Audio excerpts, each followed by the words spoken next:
I a Manresa, concert inaugural aquest vespre del Festival Espurnes Barroques, un rèquiem dedicat als sanitaris i a les víctimes de la Covid i que s'ha decidit fer just avui, quan fa mig any que es van tancar les escoles i es va anunciar l'estat d'alarma.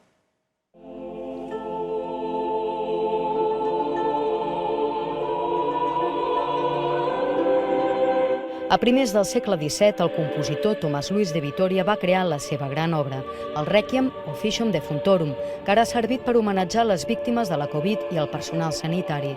De fet, la meitat de públic que omplia la Basílica Gòtica de la Seu de Manresa eren treballadors de la sanitat. Vaig emmalaltir el 14 de març i aquella setmana es van posar malalts 3/4 parts del meu equip. M'emociono quan ho dic.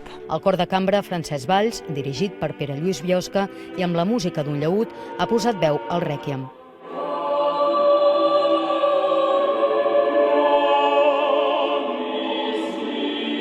És el primer concert que fan 6 mesos. Hi ha molts cantants que la seva tasca principal és aquesta. Per tant, han estat 6 mesos sense poder, no ja tan sols omplir la nevera amb la tasca principal, sinó expressar-se artísticament. L'Espurnes Barroques es va haver d'ajornar la primavera passada i aquest setembre l'han recuperat amb la meitat dels concerts, 9, que es faran en diferents monuments de la Catalunya central, amb el lema Contactes que curen.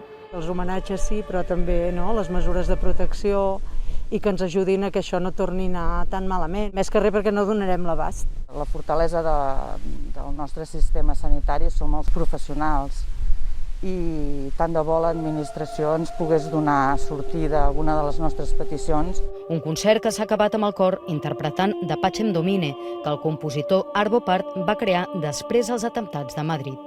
Núria Bacardí, TV3, Manresa.